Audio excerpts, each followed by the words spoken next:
이번 시간에는 우리 트랜잭션 CRUD 분석에 대해서 같이 한번 살펴보도록 하겠습니다. 우리 트랜잭션이라는 거는 한마디로 딱 얘기하게 되면 우리 작업단이에요. 작업단위. 그래서 우리 데이터베이스 상태를 변환시키는 하나의 논리적인 그런 기능을 수행하기 위한 그런 작업단위, 또는 한꺼번에 모두 이제 수행돼야 되는 그런 연산들 있죠. 그런 연산들의 집합을 보고 우리는 트랜잭션이라고 그렇게 이제 부르는 거예요. 그래서 이 트랜잭션은 우리 데이터베이스 시스템에서 병행 제어를 하거나 회복 작업을 할 때 그때 이제 처리되는 논리적인 그런 단위, 작업 단위를 보고 우리가 트랜잭션이라고 하는 거고, 사용자가 만약에 시스템한테 어떤 서비스에 대해서 이제 요구를 했어요. 그럼 이제 시스템이 응답을 해야 되겠죠. 그때 이제 시스템이 응답하기 위해서 이제 상태 변환 과정을 이제 거쳐야 되는데, 그때 상태 변환하는 그런 작업 단위로 이제 사용되는 게 우리 트랜잭션이라는 거예요. 자, 그러면 이 트랜잭션의 우리 특성 좀 살펴보자고요. 자, 우리 트랜잭션의 특성에 보게 되면 지금처럼 이렇게 네 가지가 있어요. 우리 원자성이라는 것도 있고요. 그 다음에 일관성이라는 것도 있고, 독립성, 격리성, 순차성이라는 것도 있고, 영속, 지속성이라는 것도 있고, 이렇게 네 가지가 있습니다. 자, 그때 이제 원자성이라는 거요. 자, 원자성이라는 거는 뭘 얘기하냐? 트랜잭션에서 이제 특정 연산을 했습니다. 연산을 했을 때 그 결과가 모두 다 이제 반영이 되거나 아니면은 전혀 반영이 되지 않도록 그렇게 하는 걸 보고 우리가 원자성이라고 해요. 예를 들어서 이제 체크카드를 들고 제가 제 친구한테 돈을 이제 송금시키러 이제 은행에 찾아갔습니다. 그래서 기계 앞에 서서 이제 카드를 집어넣고 이제 비밀번호 누르고 이제 송금하겠다. 그거 이제 선택을 하겠죠. 선택을 하고 나서 이제 친구 이제 계좌번호를 막 누르다가 틀렸어요. 그러면 이제 어떻게 해야 돼요? 그러면 다시 이제 송금하던 거 취소하고 다시 처음부터 해야죠. 그렇게 이제 하나의 트랜잭션을 비정상적으로 이제 종료가 됐을 때는 우리가 전혀 반영이 아예 안 되게 그렇게 이제 롤백, 복구를 이제 해줘야 되고요. 친구 계좌번호를 이제 정상적으로 다 집어넣었어요. 그리고 금액도 정확하게 쓰고 이제 우리가 송금하는 버튼을 땅 하고 누르게 되면 이제 어떻게 돼요? 이제 내 통장에서 돈이 이제 마이너스가 되고 친구 통장으로 이제 돈이 날아가겠죠. 그렇게 이제 정상적으로 그렇게 이제 종료가 됐을 때는 모두 다 이제 반영이 되게 우리가 완료, 커미트를 이제 해주면 되겠죠. 그래서 트랜잭션에서 이제 어떤 특정 연산을 했을 때 그 결과가 이제 정상적으로 종료가 되면 이제 커미트를 해주면 되고, 만약에 비정상적으로 종료가 됐다? 그러면 비정상적으로 종료된 그 시점부터 시작해서 또다시 이어서 하는 게 아니라 처음으로 다시 돌아가게, 원래 상태로 다시 되돌아가게 그렇게 이제 롤백을 이제 해줘야 된다고요. 그런 걸 보고 우리가 원자성이다 그렇게 이제 부르는 거고, 그 다음에 이제 일관성이다 라고 하게 되면, 일관성이라는 거는 우리가 화장실 들어갈 때랑 나올 때랑 기분이 똑같아야죠. 그걸 보고 이제 일관성이라고 해요. 해서 작업 전후가 항상 같아야 된다, 그게 이제 일관성이요. 해서 실행을 성공적으로 완료하면 언제나 일관성 있는 그런 데이터베이스 상태로 변환이 된다, 그게 이제 일관성. 작업 전후가 똑같다, 그게 일관성이요. 그 다음에 이제 독립성, 격리성, 순차성이라고 그렇게 이제 부르기도 하는데, 얘는 이제 뭘 얘기하냐? 만약에 둘 이상의 트랜잭션이 동시에 이제 병행 실행이 돼요. 그때 이제 어느 하나의 트랜잭션이 만약에 실행 중이에요. 그럼 이제 다른 트랜잭션이 그 연산을 이제 끼어들 수가 없게 그렇게 이제 만들어주는 게 우리 독립성, 격리성, 순차성이라고 이제 그렇게 부르는 거예요. 이게 뭘 얘기하냐? 내가 만약에 화장실에 들어갔어요. 들어가서 이제 문 잠그고 이제 우리가 볼일을 보겠죠. 그때 이제 다른 사람이 들어올 수 있다 없다? 없다. 못 들어온다. 그게 이제 독립성, 격리성, 순차성이요. 그 다음에 이제 영속성, 지속성이요.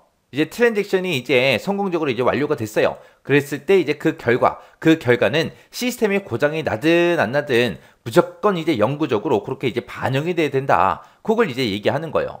그런 걸 보고 이제 영속성, 지속성이라고 합니다. 해서 트랜잭션의 특성에는 지금처럼 이렇게 네 가지가 있는데, 얘네들의 이제 앞글자를 따서 A, C, I, D 그렇게 이제 부르기도 해요. A, C, I, D요. 그래서 이 트랜잭션의 특성은 영어까지 여러분들이 같이 꼭 기억하고 지나가셔야 돼요. 그래서 요거는 이제 시험 문제 나오기 뻔하죠. 이 표를 그대로 그려놓고 중간에 이제 구멍을 빵빵 뚫어놓고 이 안에 알맞은 말을 써라. 그렇게도 이제 시험 문제가 나올 수 있는 거고요. 아니면 이런 설명들을 이제 장황하게 쭉 길게 이제 써놔요. 써놓고 이게 의미하는 게 뭐냐, 그렇게도 이제 물어볼 수 있겠죠. 그래서 이 트랜잭션의 특성, 이 네 가지는 꼭 기억하고 계셔야 돼요. 우리가 이제 물리적인 데이터베이스를 이제 설계를 할 때 데이터베이스에서 주로 이제 어떤 트랜잭션이 얼마나 자주 발생하는지, 어떤 작업을 이제 주로 많이 하는지 그런 것들을 이제 분석을 하고 거기에 맞춰서 이제 트랜잭션 처리 방법이 됐든 데이터베이스 구조가 됐든 그런 것들을 이제 설계를 해야 돼요. 그때 이제 우리가 트랜잭션을 이제 분석을 해야 되는데 그때 이제 분석할 때 CRUD 분석이라는 그 분석 기법이 있습니다. 자, 그러면 CRUD 분석이 뭔지 좀 살펴보자고요. 우리 CRUD 분석이요. CRUD 분석이라는 거는 프로세스랑 테이블 간에 CRUD 매트릭스라는 걸 만들어요. 이걸 만들어서 이제 트랜잭션을 분석하는 걸 보고 우리가 CRUD 분석이라고 합니다. 그래서 이 CRUD 분석을 통해서 많은 트랜잭션이 이제 몰리는 그런 테이블 같은 것도 우리가 파악을 할 수가 있어요. 이런 것들을 이제 파악을 해서 디스크 구성할 때 우리가 유용한 자료로 이제 활용하는 거. 그걸 보고 우리가 CRUD 분석, CRUD 매트릭스 그렇게 이제 부르는 거예요. 예를 들어서 이제 우리 차가 다니는 도로 있죠. 도로도 보면은 도로도 막히는 곳은 엄청나게 많이 밀리고 안 막히는 곳은 또 한가하잖아요. 그죠? 그럼 많이 그렇게 차가 몰리거나 하는 그런 도로가 있을 때는 그 도로를 더 넓혀야 되겠죠. 더 넓혀서 차가 밀리지 않게, 차가 한꺼번에 몰리지 않게 그렇게 이제 해주면 되겠죠. 아니면 이제 차 도로를 넓힐 수가 없으면 이제 신호등 체계를 좀 더 소통이 원활하게 잘 되게 이제 그렇게 만들든가 해야 되겠죠. 그거랑 똑같다고 생각하시면 돼요. 많은 트랜잭션이 몰리는 그런 테이블을 파악한다. 차가 많이 몰리는 곳, 상습 정체 구간을 파악한다. 그걸 이제 파악해서 디스크 구성할 때 우리가 이 자료를 활용할 수 있다. 도로를 넓히거나 신호등 체계를 바꿀 때 우리가 이런 분석 자료를 이제 활용할 수 있다는 거예요. 그때 요 C가 이제 크레이트 얘기하는 거고요. 그 다음에 요 R이 이제 리드 얘기하는 거고요. 그 다음에 여기서 U가 업데이트 얘기하는 거고, 요 D가 이제 딜리트 얘기하는 거예요. 자, 그럼 여기서 이제 CRUD 매트릭스를 만들어서 이제 트랜잭션을 분석한다 그랬는데, 이 CRUD 매트릭스라는 게 뭔지 좀 살펴보자고요.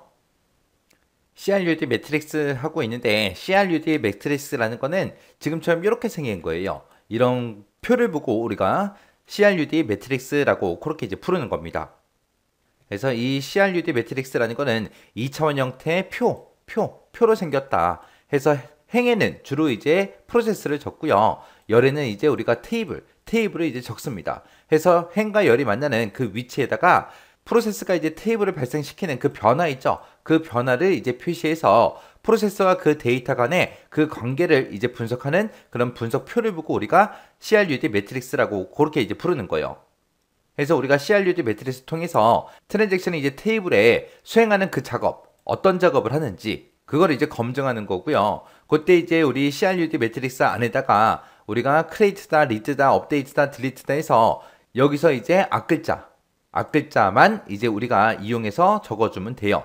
그때 이제 만약에 여러 개의 변화가 생겼다. 복수의 변화가 생겼을 때는 기본적으로 이제 C, D, U, R 이 우선순위가 있어요. 이 우선순위를 적용해서 그 중에서 이제 한 가지만 적어주면 돼요. 근데 우리가 이 CRUD 매트릭스를 이제 활용하는 그 목적에 따라서 우리가 모두 다 기록할 때도 있습니다.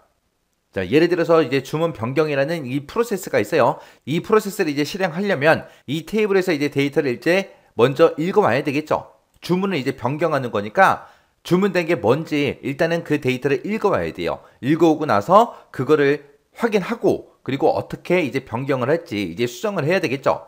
그래서 우리가 리드하고 업데이트하고 이 두 가지가 필요해요.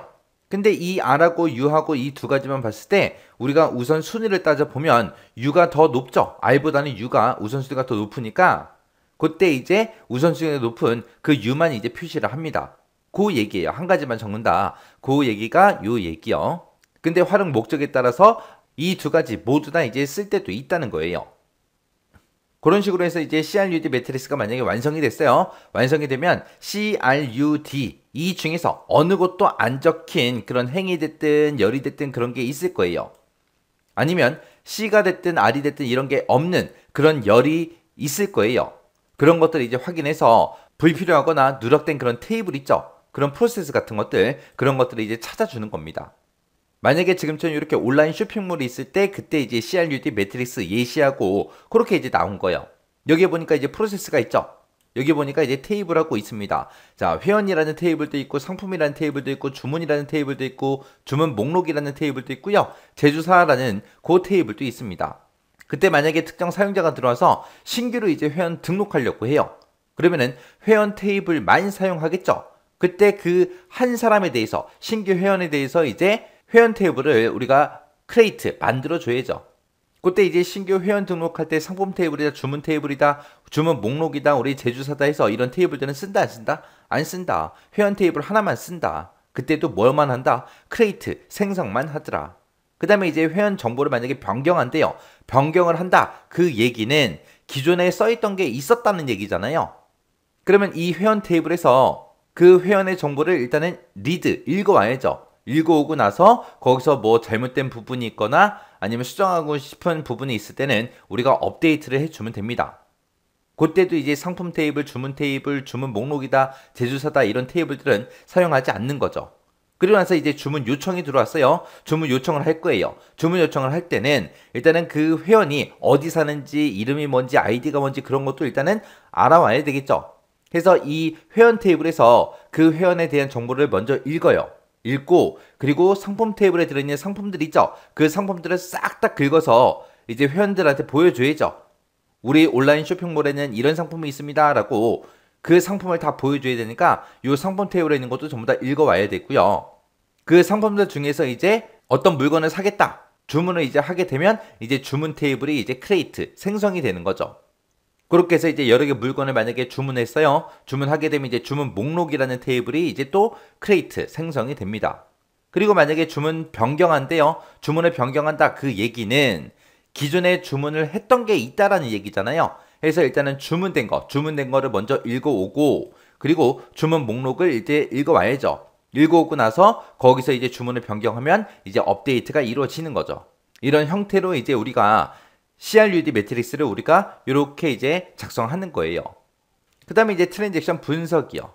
트랜잭션 분석이라는 거는 우리가 CRUD 매트릭스를 기반으로 해서 우리가 테이블에 발생하는 그런 트랜잭션, 어떤 트랜잭션이 많이 일어나는지 그런 양 같은 것도 우리가 분석을 할 수가 있고요.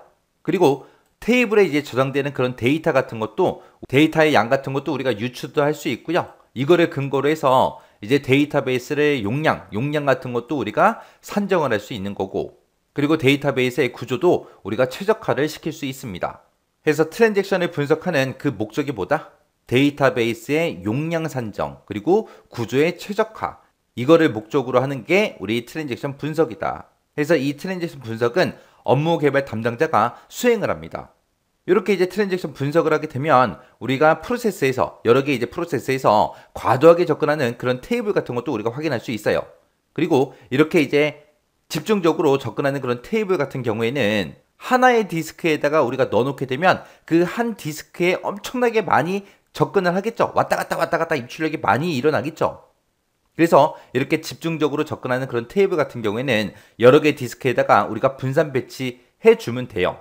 그러면 디스크 입출력 속도 같은 것도 향상이 될 거고요. 성능도 이제 향상이 됩니다. 그래서 우리가 트랜잭션 분석을 하는 거예요.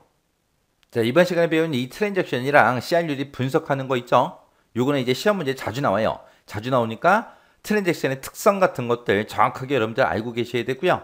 그리고 CRUD 분석이 뭔지, 그리고 CRUD 그거 이제 우리 표시할 때 우선순위도 있고 있었어요.